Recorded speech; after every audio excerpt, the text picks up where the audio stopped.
안녕하세요. 김태욱입니다. 인터넷에서 많이 본 뉴스 중에 이 시각 가장 뜨거운 관심을 받고 있는 5가지 키워드 살펴보겠습니다. 하동진 구속 기소, 독도 해상 어선 화재, 양양주택에서 화재, 추자연 중국 국민 며느리, 그리고 유재석 대상이 순위에 올랐는데요. 이 중 오늘 살펴볼 가장 뜨거운 뉴스 그 첫 번째는 하동진 구속 기소입니다. 하동진은 누굴까요? 1988년 노래 선체로 도리되어로 가요계에 데뷔하며 전성기를 누린 트로트 가수인데요. 하동진이 교도소 수감자에게 석방을 도와준다며 수천만 원을 챙긴 혐의로 구속 기소됐습니다. 서울중앙지검 강력부에 따르면 2008년 8월부터 12월까지 5차례에 걸쳐 로비 자금 3,300만 원을 수수한 혐의를 받고 있는데요. 희대의 분양 사기 사건이죠. 굿모닝 시티 분양 사기 사건 주범인 윤창렬의 측근에게서 교정 공무원 상대 로비 자금 명목, 추석 선물과 연말 인사 등의 명목으로 돈을 챙긴 것으로 조사됐습니다. 이 가운데 지난 2007년에는 법무부 홍보대사를 지낸 사실이 알려져 더욱 충격을 주고 있습니다. 자, 가장 뜨거운 뉴스 그 두 번째 키워드 살펴볼까요? 추자연 중국 국민 며느리입니다. 중국 시청자들의 뜨거운 사랑을 받으며 대륙의 시청률 퀸이 된 배우 추자연. 드라마 회당 출연료가 5천만 원에서 1억 원에 이른다는 사실이 최근 밝혀지기도 했는데요. 이제는 중국 국민 며느리라는 별칭까지 얻었습니다. 최근에 추자연과 함께 장백지를 비롯 중국의 인기 스타인 이금명, 황성희가 출연한 중국 리얼리티 예능 프로그램 명성도화가가 종영했는데요. 명성도화가는 이 4명의 여성 스타가 약 3개월간 윈난성 농가로 시집을 가 생활하는 모습을 보여주는 프로그램입니다. 여기에서 추자연은 단아한 아름다움과 유창한 중국어 실력을 보였고 금세 가족들과 가까워지는 솔직하고 진솔한 모습을 보이며 중국 시청자로 하여금 호감을 이끌어냈는데요. 더욱이 한복과 꽃가마, 그리고 제주도 여행 등을 통해 우리 문화를 소개하는 역할도 톡톡히 해냈습니다. 드라마, 영화에 이어 이번 예능에서도 당당히 동시간대 시청률 1위를 기록하며 시청률 퀸, 한류 퀸과 함께 국민 며느리라는 별칭까지 얻었습니다. 앞으로 중국 내에서 더욱더 사랑을 받을 것으로 보이는데요. 이러한 소식이 전해지면서 추자연의 국내 활동에 대한 관심도 커지고 있습니다. 지금까지 이 시각 가장 뜨거운 뉴스였습니다.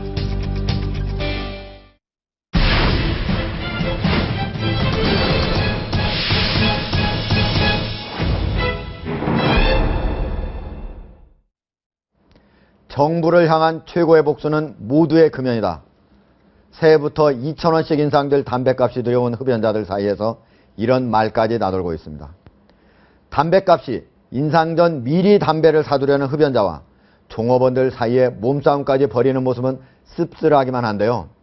한편 고 신해철 씨의 수술을 집도한 강세훈 원장의 의료 과실 여부에 대해 의협이 처음으로 입장을 밝혔습니다.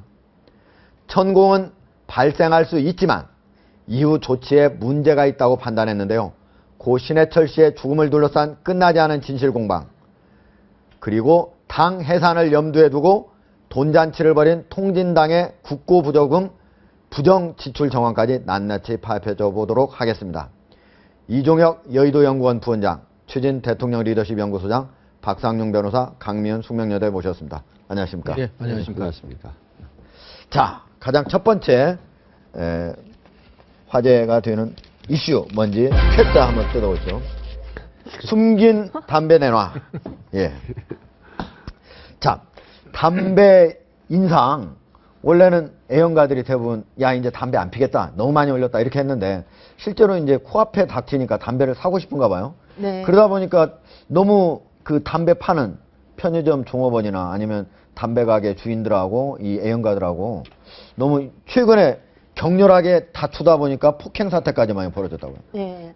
담배 피우시는 분들이 금연하겠다 이렇게 말씀하시는 분들도 많았는데 주변에 얘기를 들어보면 못 끊으시는가 봐요. 그래서 담배를 사러 가면 담배를 살 수가 없다고 그러시더라고요. 심지어 어떤 분은 담배 사기가 대마 사기보다 더 어렵다 이렇게까지 얘기를 하는데 담배 괴담이라는 말이 담배 사기가 대마 사기보다 어렵다고요?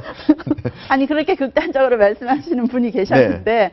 이러다가 나중에 담배 한 가지씩 이렇게 거리에서 파는 담배파리가 나오지 않을까라는 걱정이 될 정도로 아까 앵커께서 말씀하셨지만 정말 금연자들이 너무 화가 나신 것 같은데 최고의 복수는 금연이 아닐까요? 모든 국민이 금연을 하면 정부가 지금 정말 바로 당황하겠죠? 우리가 경찰에서 입수한 CCTV 영상인데요. 지금 담배를 못 팔겠다고 하니까 지금 주먹으로 종업원을 주먹을 쥐어서 막 칩니다 지금. 여종업원인 것 같은데요. 편의점 종업원들이 정말 불쌍합니다. 특히 야간에 편의점 여종업원들이 많거든요. 근데 지금 내년부터 담배값이 오른다고 하니까 주로 저 사고가 난 곳이 뭐냐면 폭행 사건이 많이 나는 곳이 동네 편의점 슈퍼거든요. 네. 거기에 40대 이 폭행하는 사람도 40대 이런 사람들입니다. 이 서민들이 많습니다. 이 사람들이 담배 내놔라. 근데 이제 그 편의점 종업원은 한갑분이 못 팔거든요. 그러니까 한갑분이 안 됩니다. 그러니까 그냥 화나가지고 때리거든요. 지금 한갑분이 못 파는 게 어디에서 만든 규정입니까? 그 아마 그 저 정부에서 이 내년 가이드라인을 준 겁니까? 사재기 금지를 하면서 일종의 이제 행정적 지침으로 준 거죠. 그런데 편의점 종업원들도 참 애달지만 지금 우리의 서민의 삶이 얼마나 팍팍한가 하는 것을 저는 단적으로 보여주는 그런 한 단면이라고 봅니다. 가슴이 아픈 거죠. 한 푼이라도 아껴야 된다. 정부는 이번에 담배값 인상이 사실은 OECD 최고 흡연율을 가지고 있는 대한민국의 흡연율을 떨어뜨리기 위한 거거든요. 국민 건강을 위한 것인데, 그러나 서민들에게 직접 다가오는 것은 뭐냐면 그 2,000원 올리는 담배값 인상이 소위 경제적으로 부담이 되는 거죠. 그러니까 이제 삶이 한 값이라도 더 살려오는 거죠. 그렇죠. 지금 보니까 사재기를 하려는 거죠. 12월 15일 서울 수유동의 편의점에서는 담배를 사러 온 47세의 정모 씨가 30분 넘게 행패를 부르죠. 담배 못 사니까 지금 행패를 부린 거죠. 그렇습니다. 결국은 경찰이 출동까지 했네요. 근데요. 그리고 대구 달서구 편의점 같은 경우는 12월 24일 얼마 안 됐네요. 지금 50대 남성 손님하고 종업원 실랑이가 벌어져서 결국은 손님이 종업원을 폭행을 했네요.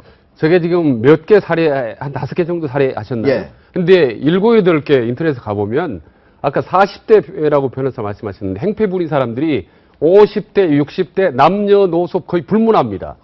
그리고 욕하는 거는 가장 기본인 거고 행패 부리고 난동하고 때리고 치고받고 완전히 난리가 나는 거죠. 근데 세계에서 이제 담배 안 판다고 이렇게 폭력을 휘둔 나라가 있나요? 이게 완전히 분노 사회인 것 같아요. 그러니까 저는 저게 단순히 담배에 대한 분노뿐만 아니라 사회에 대한 분노라고 봅니다. 보면 이제 세월호 때부터 분노하고 통진당이 분노하고 온통 국민들은 금년 내내 분노하다가 한 해 다 보낸 겁니다. 그래서 어느 언론인이 금년 2014년도를 한 해로 딱 2자로 규정을 한다면 그냥 분노라고 할 정도로 보면 완전히 대한민국에 올해는 분노도 있었지만 저는 또 대한민국이 분노만 있는 사회는 아니죠.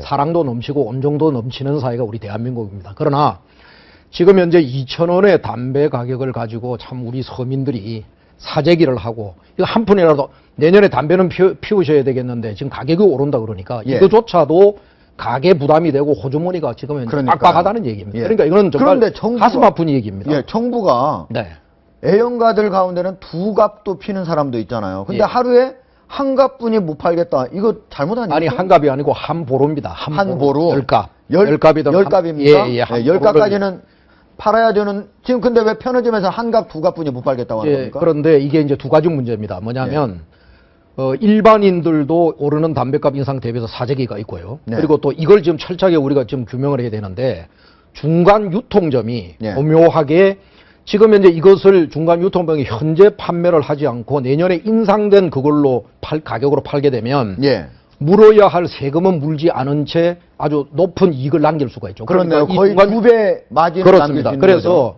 이 부분에 대한 집중적 단속이 아마 나는 이 부분이 일반 사재기들보다도 아마 더 심각한 병폐라고 보아요. 그러니까 개인의 담배 사재기보다 중간 유통점들의 사재기가 더 심각하다. 그렇습니다. 그런데 말이에요. 지금 보면은 화면에도 보이지만 개인의 사재기는 5천만 원 이하 벌금 아주 강경책을 쓰면서 중간 유통점 사재기는 아예 대책도 없고 처벌 규정도 없고 조사도 안 하고 이거 어떻게 정책의 사각지대 허점이라고 봐야죠. 근데 저거 단속한다는 자체가 문제가 있는 겁니다. 저걸 누가 단속을 합니까?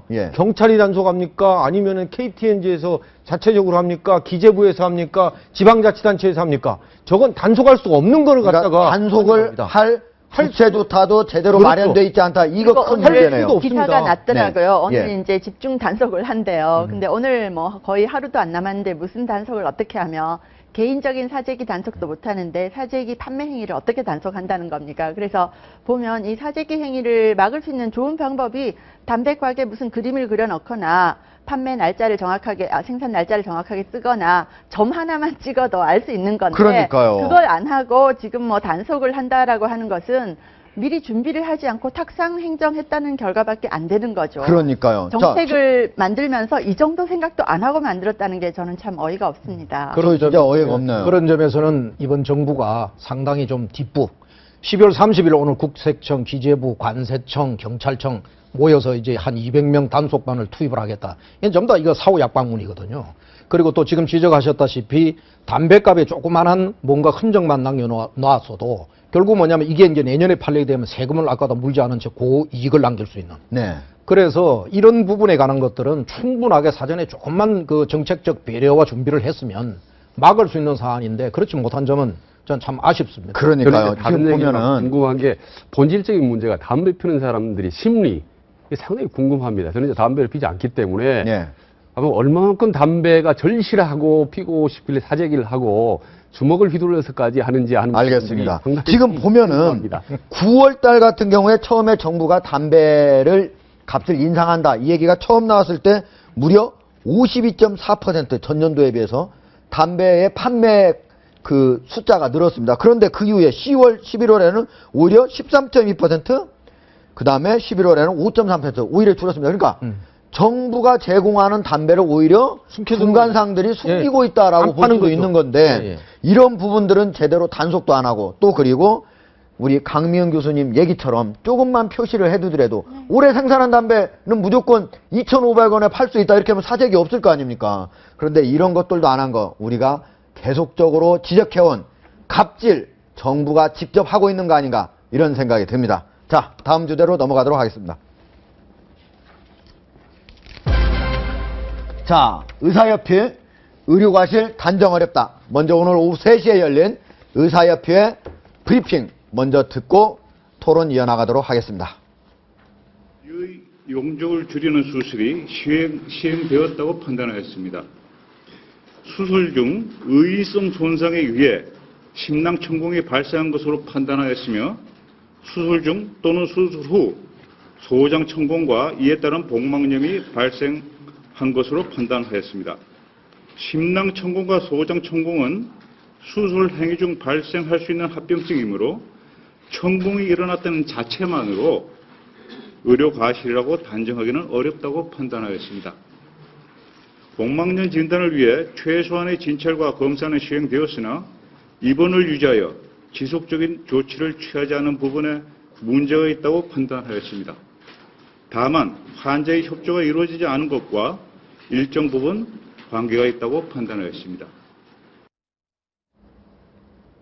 자, 정리를 해보면은 의협의 핵심 브리핑 내용은 심낭 및 소장천공은 자연적인 것이 아니라 의인성, 즉 의사 등 누군가의 조치에 의해 발생했다. 그러나 이것이 발생한 것만으로는 의료과실이라고 말하기 어렵다. 그리고 그 이후에 사망자가 극심한 흉통을 호소한 이후 진찰과 검사는 병원 측의 조치가 미흡했다. 다만 그러나 피해자 측의 협조가 부족한 건도 하나의 원인이다라고 얘기를 했습니다. 자, 지금 우리 신해철 씨의 유족 변호인인 서상수 변호사와 연결해서 유족과 변호인 측 반응을 직접 들어보도록 하겠습니다. 서상수 변호사님. 예, 안녕하세요. 예, 오늘의 의협 기자회견 어떻게 보셨습니까? 예, 전반적으로 그 내용은 어느 정도 예상했던 건데요. 네. 근데 유족, 환자의 협조가 부족해서 검사나 이걸 못했다. 네. 근데 그 기록이나 내용을 보면요. 검사 자체를 하지 않았거나.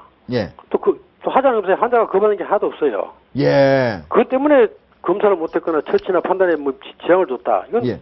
의협 감정에서 굳이 넣을 필요가 있는 내용인가? 예, 지금 환자의 협조가 부족한 부분은 집으로 돌아간 거 아마 이런 부분인 것 같아요. 지속적인 관찰 그런 것이 필요했는데 그 부분에서 좀 환자의 협조가 없다 이렇게 얘기를 한 것 같아요. 아니, 병원에서 가라니까 같이 환자가 마음대로 집에 갈 수는 있는 건 아니잖아요. 그렇습니까? 예. 퇴원 조치 다 하고 약 다 받아서 집에 간 건데 네. 그걸 환자가 협조했다고 하면 의사가 환자한테 상황을 설명을 잘하고 문제가 있다고 해야 된다고 설명을 해야 되는데 의사는 계속 별 문제 없다, 괜찮다 이렇게 했잖아요, 그죠? 예. 그리고 약 놓고 괜찮으니까 가라 그러고 그래서 간 건데. 알겠습니다. 예. 자, 서 변호사님. 예. 심낭과 소장에 천공이 발생한 거는 자연적인 결과가 아니고 의인성이다. 예. 그리고 또 하나는 사후 조치. 이거 문제가 있었다, 병원 측에. 예. 이거는 변호인 측에 유리한 거 아닙니까? 지금 예. 신해철 씨 유족 측에? 예. 천공에 대해서 사후 조치나 그에 대한 그 검사나 처치를 제대로 안 했다는 부분은 그에 비해서 이제 인정하고 있는 그 S병원 원장의 과실인데요. 예. 천공 자체에 대해서 이제 의협에서 이건 의료 과실이라고 보기 어렵다. 예. 이런 판단을 달았는데 사실 과실 여부라는 게 법률가의 영역인데요. 예. 의학적으로 조치가 됐냐 안 됐냐, 뭘 해야 되느냐 이게 이제 의학 감정의 답변 내용 대상이고. 근데 굳이 천공에 대해서는 과실로 보기 어렵다. 예. 이런 판단을 굳이 넣었더라고요. 네. 근데 우리가 천공에서 예. 모든 천공은 과실이 아니다, 또는 모든 천공은 과실이다, 이건 잘못된 판단이고요. 예. 그 상황별로 천공이 생긴 부위라든가 아하. 수술 내용이라든가 따라서 이제 판단을 달리하는 건데, 예. 이 사건에서 소장 천공은 사실은 우리가 부착 방위술한 부위가 어딘지를 현재 알 수 없는 상황이라서 네. 그 방위술한 부위에서 천공이 생겼다면 과실로 보기 사실 어려운 거 맞고요. 예. 방위술한 부위와 다른 부위에서 천공이 생겼다면 이건 의사가 시수상의 과실이 있다고 봐야 될 것 같고요. 네. 그다음에 횡격막을 예. 뚫고 심낭을 뚫어서 천공이 생긴 부위는 네. 이건 위쪽에 또는 그 복막에 복강경을 수술하다가 예. 수술 부위와 다른 부위를 천공시킨 거예요. 예. 근데 이 경우는 그 여러 가지 판례라든가 예.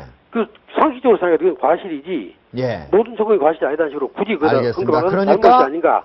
바로 그렇게 봅니다. 수술을 하는 부위 바로 옆에서 천공이 있었다면 어느 정도 이거는 있을 수 있는 일이지만 예. 멀리 있는 심낭이라든지 이런 데까지 횡격막을 넘어서 천공이 생긴 거는 이거는 과실로 봐야 된다 이런 말씀이시죠? 네, 의사가 이런 거까지 애매모호하게 만들어서 의협에서 감정하면서 의사들 입장을 공유해야 된다, 이런 자세를 저는 좀 문제 있다고 생각합니다. 알겠습니다. 자, 이번 의협의 브리핑 내용 예. 앞으로 경찰 수사에 어떤 영향을 미칠 것으로 보이나요?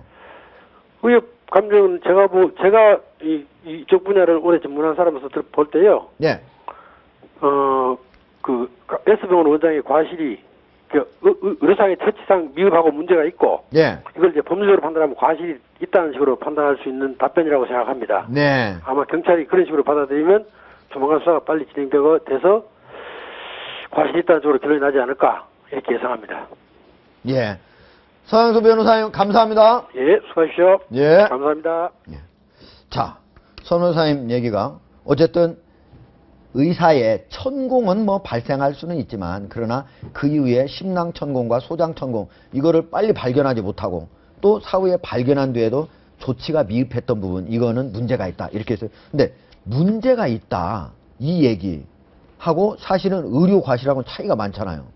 차이가 있다고 볼 수도 있지만 예. 사실은 그 말씀대로 한다면 의료사고에 가깝다라고 볼 수 있는 가깝다. 거죠. 그렇게까지는, 근데 저는 이 의사협회가 오늘 이런 의견을 발표했다는 데 대해서 한 말씀을 드리고 싶은데 가제는 개편이다 이런 말이 생각이 나고요. 의사협회라는 것은 의사들이 회비를 내서 운영되는 것입니다. 전국에 한 10만 명 가까운 의사들이 있고 그 중에 한 50% 정도가 회비를 낸다고 해요. 네. 근데 1년에 10만 원씩 낸다고 합니다. 그래서 서로 의사협회 회장을 하려고 격렬한 싸움을 벌이기도 하는데 예. 의사협회에서 낸 이런 소견을 가지고 우리가 이렇게까지 얘기하는 것은 요즘 개그 프로그램에서 유행어처럼 아이고 의미 없다 정도가 될 수 있을 것 같아요. 왜냐하면 예. 의사협회에서는 바리케이트 치고 싶은 겁니다. 예. 앞으로도 이런 비슷한 상황이 나타나더라도 의사들이 책임을 모면하고 싶은 것이지 의사들이 회비를 받아서 운영하는 협회가 이런 의견을 내놨다고 해서 그러면 그분들이 환자 입장을 대변하는 의견을 내놓을까요? 저는 그렇게 생각하지 않거든요.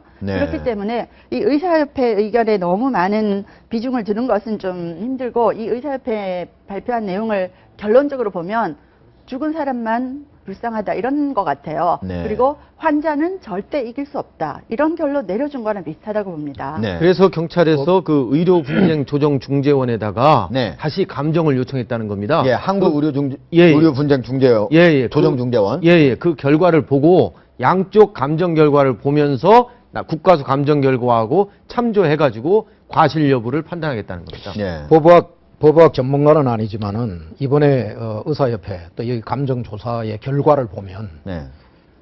굉장히 자기 업역을 보호하려고 하는 그런 측면이 강했다고 봅니다. 왜 그러냐면 이미 발표된 실제적 진실은 다발성 장기 부전증이고 그걸로 그게 사인이 그렇고요.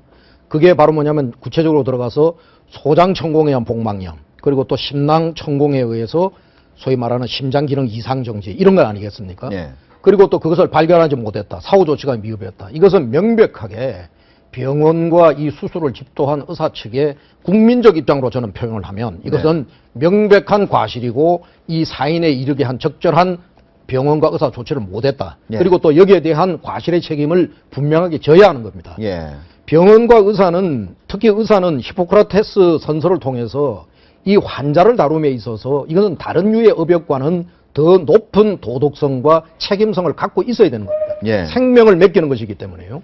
그런 측면으로 보면 이번에 이 조사 결과를 발표하는 것은 아까 우리 교수님 말씀대로 가제가 개편을 들었듯 업무 영역을 보호하는 그런 두리뭉실한 어떤 의미에서 보면은 국민의 이익과 국민의 그 보호라고 하는 측면으로 본다면 굉장히 나는 미흡한 조사 결과고 그리고 결론이다. 이렇게 보아집니다. 부원장님 말씀에 한 말씀 더 하면은 의료사고의 뜻이 뭡니까? 그게 의사의 사고란 뜻이거든요. 기술이나 기계의 문제가 아니라 사람, 말하자면 의사의 문제라고 봅니다. 그래서 조금 전에 말씀드렸듯이 요즘 보면은, 물론 뭐 의사들이 생명을 살리는 아주 소중한 일을 하지만은 요즘에 보면은 과연 히포크라테스 정신이 살아있는지 의심이 듭니다. 아시다시피 뭐 성형외과 하면서 뭐 KK를 놓고 한다든지 혹은 뭐 수술을 하다가 서로 싸워서 의사 한 명이 가버린다든지 이런 사실이 아주 빗발치거든요. 계속 나오거든요. 그래서 차제에 의사협회는 가제는 개편을 들을 것이 아니라 오히려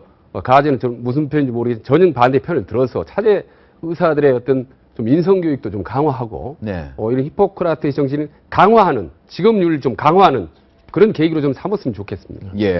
지금 보면은 예를 들면 심낭천공과 소장천공은 수술 행위를 할 때 발생할 수 있는 합병증이므로 천공이 일어났다는 자체만으로 의료 과실을 단정하기 어렵다 이렇게 얘기했는데 아까 서상수 변호사님 얘기처럼 수술하는 바로 후에 그 옆이라면 모르겠지만 상당히 떨어진 부분에서 천공이 일어났다. 이건 상당히 과실이 세다고 볼 수도 있는 거잖아요. 네, 그렇죠. 그리고 천공이 발생한 것 인정했고 그 후에 사후 대책이 미흡했다라는 것도 인정을 했습니다.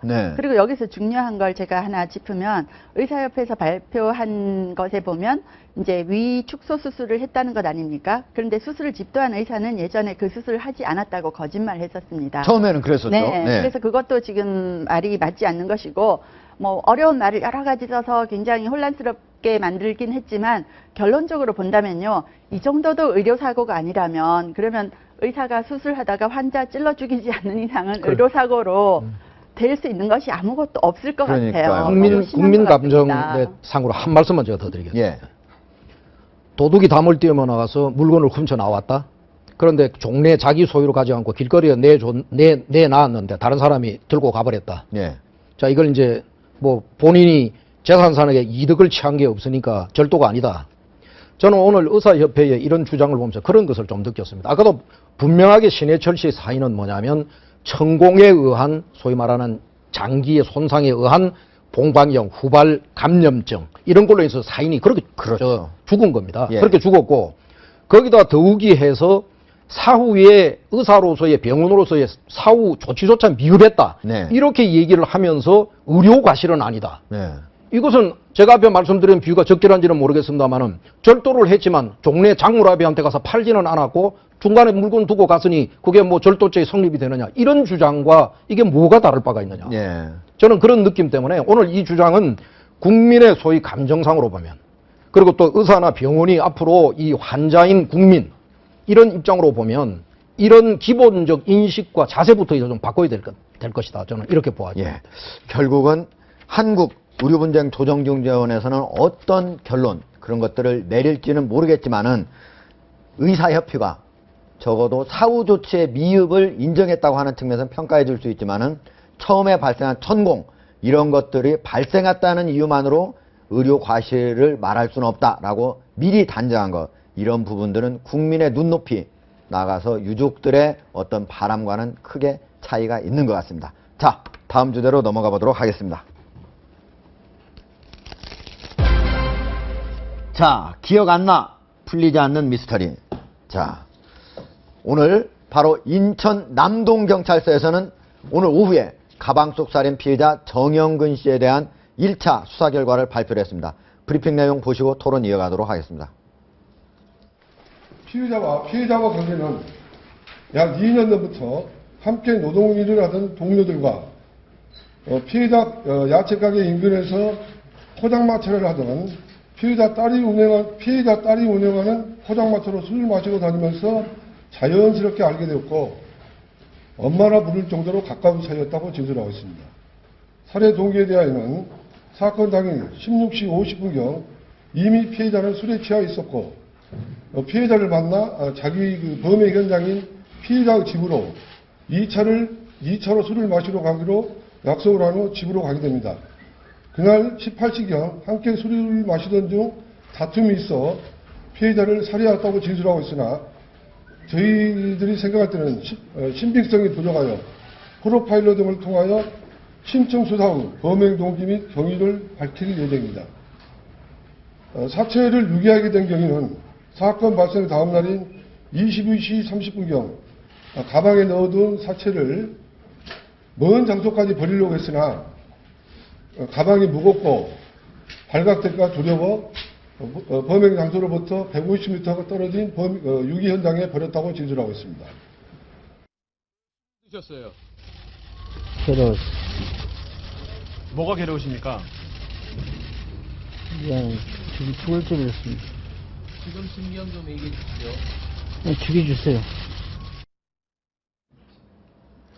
네, 지금 인천 남동경찰서에 오늘 오후 3시에 이루어진 수사 브리핑하고 그 다음에 정영근 씨가 어제 체포됐을 때 그 얘기를 들어봤는데요. 자, 박성윤 변호사. 예.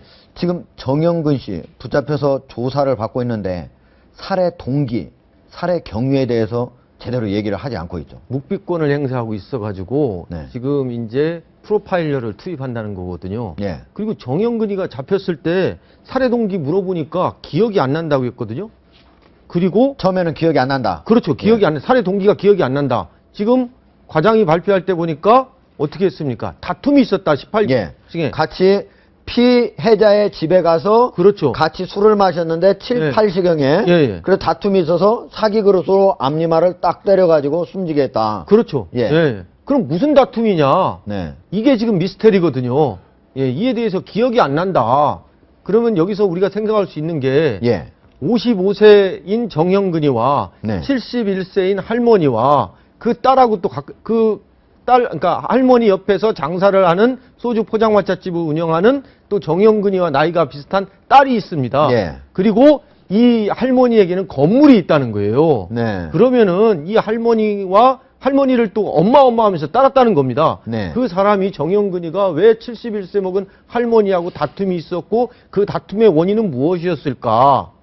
딸과의 어떤 그런 것이었을까? 아니면 그 할머니와의 어떤 개인적인 채권 채무나 아니면 어떤 우리가 어떤 애정이라든가 모두 있었을 거 아니냐 이게 예. 추측을 할 수 있는데 참 이게 어렵습니다. 어려운데 지금 예. 할머니 소유로 큰 빌딩이 있습니까? 그렇습니다. 할머니 가격이 얼마나 나가는 빌딩? 가격은 제가 모르겠는데요. 네. 그 건물 앞에서 그 딸이 소주 집을 하고 있었다는 겁니다. 네. 예, 그리고 엄마 따랐다는 거고 그러면은 우리가 사람을 죽일 때 원인이 있거든요. 살해 동기가. 예. 채권 채무 생각할 수도 있고 또 예를 들면은 어떤 그 정영근이와 딸이 친했는데 또 예배당까지 간 정도고 네. 친했는데 이 딸과의 사이에 할머니가 또 반대했거나 또는 시기했거나 할 수도 있는 거거든요. 예. 문제는 이러한 거에 대해서 정영근이가 얘기를 안 한다는 겁니다. 네. 다만 정영근이는 기억이 안 난다. 죽을 죄를 졌다. 예. 그리고 정영근이가 체포될 때도 우리가 보통 공개 수배되면 변장을 바꾸거든요. 예. 근데 입는 옷 수배일 때 사진 그대로입니다. 예. 예. 그러니까 지능범이라고 말하기는 좀 어려운 거죠. 체크카드, 자기 체크카드 사용하면 그 체크카드로 그 소주를 샀거든요. 예. 처음으로. 그걸 추적해가지고 바로. 소주도 현찰이 없어서 체크카드로 샀어요. 그렇습니다. 그 예. 남은 돈이 200원 뿐이 없었고. 네. 노숙자 생활할 수 있었거든요. 노숙자 생활했거든요. 예. 그걸로 봐가지고 그리고 가방 버린 것도 노상에다 버렸거든. 자기 집에 가까운 노상에다 버렸습니다. 이거는 어떤 요새 말하는 뭐 유영철 반사회적 인격 장애 뭐 사이코패스 이 사이코패스는 아닙니다. 다만 네. 얘가 지금 얘기하지 못하는 어떤 할머니와 딸과 자기와의 사이에 뭔가 있지 않았을까? 그에 대한 아하. 다툼이 있지 않았을까? 지금 그러면요. 예. 우리 박상윤 변호사님은 경찰에 오래 투신해 있었잖아요. 예. 이렇게 지금 횡설수설하거나 뭐 갑자기 우발적으로 그냥 술 마시다가 사이거로서 머리 때려서 뭐 숨지게 했다. 이렇게 횡설수설을 할 경우에 경찰도 수사 브리핑을 하면서 이 진술은 믿지 않는다라고 그랬거든요. 이럴 경우에 어떤 식으로 수사를 돌파해야 될까요? 이 수사관, 이 정영근이하고 좀 친해져야 됩니다. 네. 정영근이와 마음이 좀 소통해야 되거든요. 아하. 그래서 이제 프로파일러. 그러니까 정영근이의 마음을 읽을 줄 아는 사람. 네. 예, 그 심리학자라든가 경찰관이면서 그런 사람을 투입한다는 거거든요. 아하. 그래서 정영근이와 이 수사관과의 마음이 서로 소통이 돼야만이 정영근이가 이야기를 하게 되는 겁니다. 예. 또는 뭐 법체면 수사도 할 수 있고요. 예. 알겠습니다. 자, 다음 주제 한번 보도록 하죠.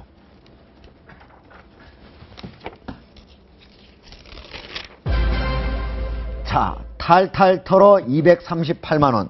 어디 얘기일까요? 통진당 예. 진짜? 통진당에 남아있는 통장 잔고 액수가 238만 원이라고 합니다. 그런데 오늘 중앙선관위가 통진당이 중앙선관위에 보고한 사용 내역서를 홈페이지에 공개를 했습니다. 저희가 오늘 오후에 올려놓은 건데 그거를 아주 쾌도남마 제작팀이 입수를 해가지고 집중적으로 검토를 한번 해봤습니다.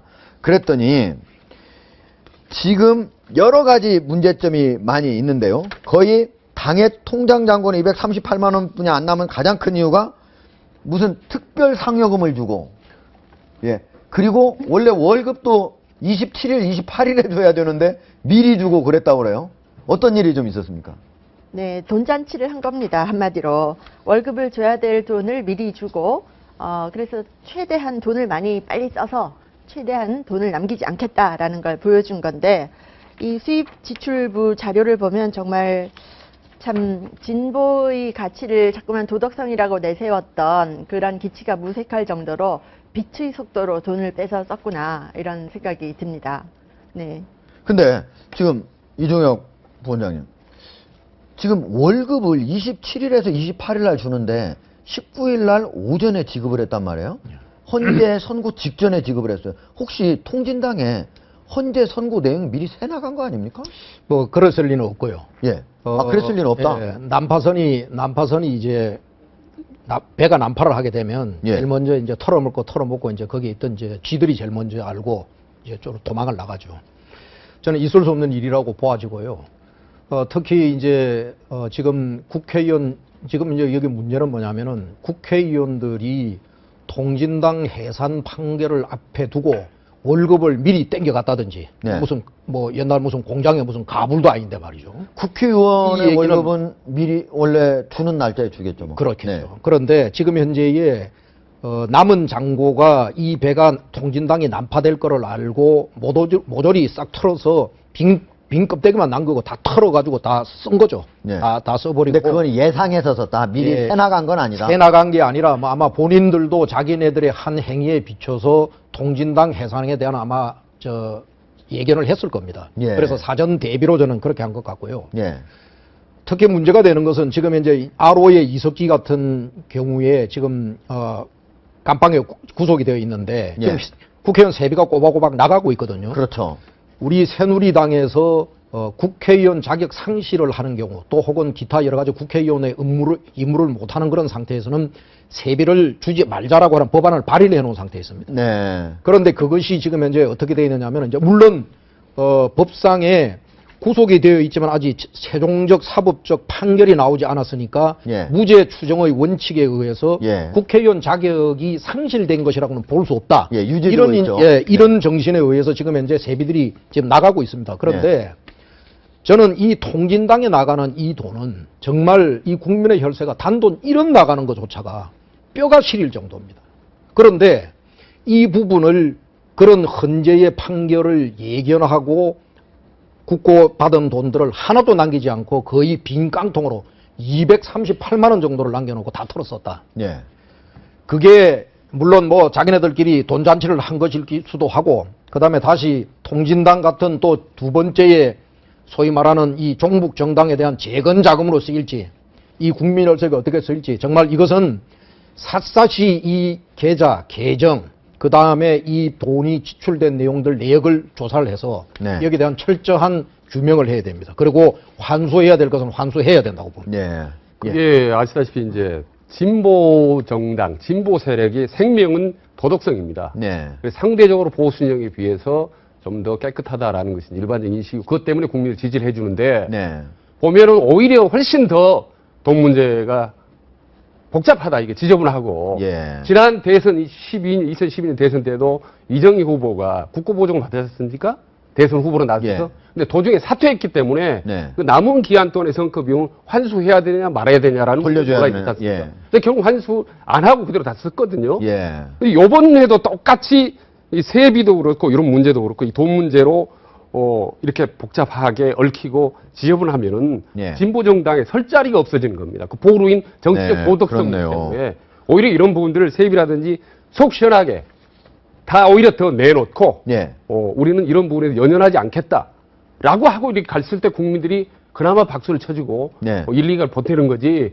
이런 식으로 말이죠. 실리 챙긴 건 다 챙기고 또 할 얘기는 또 엉뚱하게도 다 하고 네. 이렇게 이중성을 보이면은 정말 갈수록 이 진보 진영이 어려워지는 겁니다. 오해가 있을 것을 짧게 말씀드리겠습니다. 통진당은 진보 정당이 아니고, 최소한 죄송하지만 진보 정당이 아니고 예. 종북 정당입니다. 알겠습니다. 자, 지금 방금 화면에 나왔는데 예. 국회의원들의 세비를 준 부분, 예. 그거는 원래 이제 20일 날 주는데 20일이 토요일이어서 예. 하루 전에 준 거고, 다만 그날 헌재 결정 선고가 있었기 때문에 예. 그 20일 이후 31일까지의 그런 세비는 나중에 계산을 해서 반납을 받을 예정이다, 이런 얘기네요. 예. 그러니까 저거는 받을 예정이니까 문제 없는 겁니다. 사실은 그렇죠. 국회의원들한테 준 세비는 큰 문제 없는 거고요. 예. 문제는 이제 만약에 이미 통진당 당원들한테 준 거는 어쨌든 19일 것까지만 나간 거죠. 그 이후에 그렇죠. 20일 이후 거는 주지 않은 거죠. 예. 지금 그러면 일단 준 거는 큰 문제는 없는 거네요. 19일까지 한 것은 괜찮을 것 같습니다. 왜냐하면 해상 결정이 19일 날 났거든요. 근데 저는 이거보다 중앙선관위에서 지난번에 하면서 가처분해야 할 거를 막 가압류하고 네. 이번에도 당연히 저는 예상을 했어야 합니다. 왜냐하면은 그 헌법재판소장 박한철 소장이 어떻게 했습니까? 예전에 국정감사인가요? 12월 달에 결정을 하겠다 이런 얘기를 했거든요. 네. 그랬으면 당연히 통진당에서는 이게 분명히 정당 해상 결정이 난다. 이거 예상을 하고 아마 준비를 했을 겁니다. 예. 그러면은 이에 대해서 돈을 갖다가 막 국고 보조금을 갖다가 유용할 것이다. 라는 거를 중앙선관위는 당연히 예상하고 가처분이라든가 이런 조치를 취했어야 한다고 저는 생각합니다. 예. 그런데 그거를 절차를 잘 몰라서 가처분 신청을 안 하고 통진당 계좌에 대해서 가압류 신청을 하는 바람에 잘못됐다. 그 법원에서 혼났잖아요. 그러니까 예. 너무 이게 법무부만 준비하고 중앙선관위원회는 전혀 준비를 안 한 것 같습니다. 예. 그러니까 세비도 미리미리 다 주고 이런 일들이 일어나죠. 이렇게 빈 계좌 남겨놓은 걸 보면 이제 통합진보당이 돈 문제조차도 지저분한 정당으로 꼼수의 아이콘으로 남을 것 같습니다. 네. 호랑이는 가죽을 남긴다 그랬는데 통진당은 빈 계좌를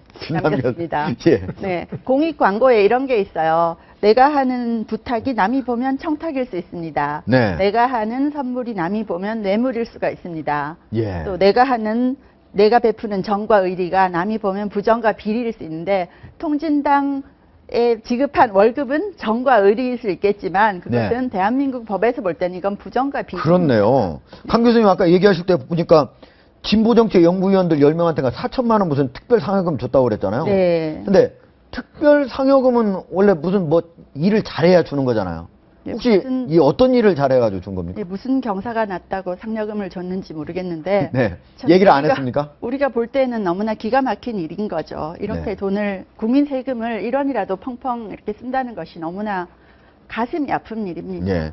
지금 보면은 거기에서 최근에 사용한 내역은 아닌데 통진당이 과거에 사용한 내역도 우리 쾌도남마팀에서 한번 쭉 한번 훑어봤거든요. 그랬더니 강화도 역사기행 30만 원. 포도와인 체험 강사료로 30만 원. 우쿨렐라 강사료 10만 원. 우쿨렐라 이거 뭐 하는 겁니까? 우쿨렐라 잘 이 모르겠는데요. 기타 예, 우쿨렐라 있습니다. 조금 기타 기타다 이거죠. 예. 악기? 그걸 아마 배웠나 봐요. 통진당 당원들이 그거 강사료로 10만 원. 그리고 남산 역사 기행으로 15만 원. 이 우쿨렐라 강사료는 여러 번 나갔다고 합니다. 이런 것이 과연 통진당의 진보 정책 연구에 필요한 것인지 진짜 할 건 다 했네요. 아주 낭만적으로. 낭만적으로. 아니, 이제 그것도 국민의 혈세를 가지고. 아니 교육하기 차원에서 이게 네. 할 수는 있는 겁니다. 제가 볼 때는. 근데 교육하기 그렇죠. 차원에서. 왜냐하면은 어떤 뭐 단합대라든가 교육을 할 때 딱딱한 강의보다는 뭐 우쿨렐라 통해서 할 수도 있는데 다만 문제는 뭐냐면은 이 돈이 제대로 집행됐는지 예. 아니면은 다른 목적으로 아하. 사용해 놓고 이런 것을 했는지 이거를 선관위가 밝혀야 되는데 저는 개인적으로 과연 이게 선관위가- 그냥 명목상으로만 그렇죠. 지급된 돈인지 진짜 지급된 돈인지. 예, 아니, 예. 저럴 수 있다고 말씀하시는데 저는 그 네. 의견을 그렇게 하지 않습니다. 예, 예. 뭐냐면 이게 국민의 혈세고요. 네. 이제는 종북 정당으로 밝혀졌지만 자기네들은 진보, 새로운 대한민국의 길을 제시하겠다는 기치를 내걸었던 정당입니다. 예. 보수 정당보다도 훨씬 더 치열해야 되고요. 그리고 또 그 소위 말하는 그 어떻게 보면 열악한 재정을 또 이것을 어떻게 해서 정말 대한민국의 정치 발전과 국가 발전을 위해서 보수가 보지 못하는 새로운 제3의 길을 지혜롭게 볼 수 있느냐. 이런 쪽에 좀 더 치열하고 더 그걸 해야 되는데 예. 이들이 한 일은 제가 보건대는 딱 두 가지입니다. 하나는 뭐냐면은 종북의 이념과 종북의 지시를 퍼나르고 이행하고 따르고 그리고는 국민의 혈세를 그런 용도로 쓰고 그리고 일부분은 자기네들의 소위 말하는 낭만적 기행에 네. 쓰고 정당의 활동 자금이라고 하는 것은 그 정당의 소위 사상적 지치와도 어느 정도 맥락을 같이 해야 합니다. 예. 그런 측면으로 보면 이들은 제가 보는 도도체가 번지수가 어딘 정당인지 그동안에 이들의 소위 말하는 행보와 이것은 정말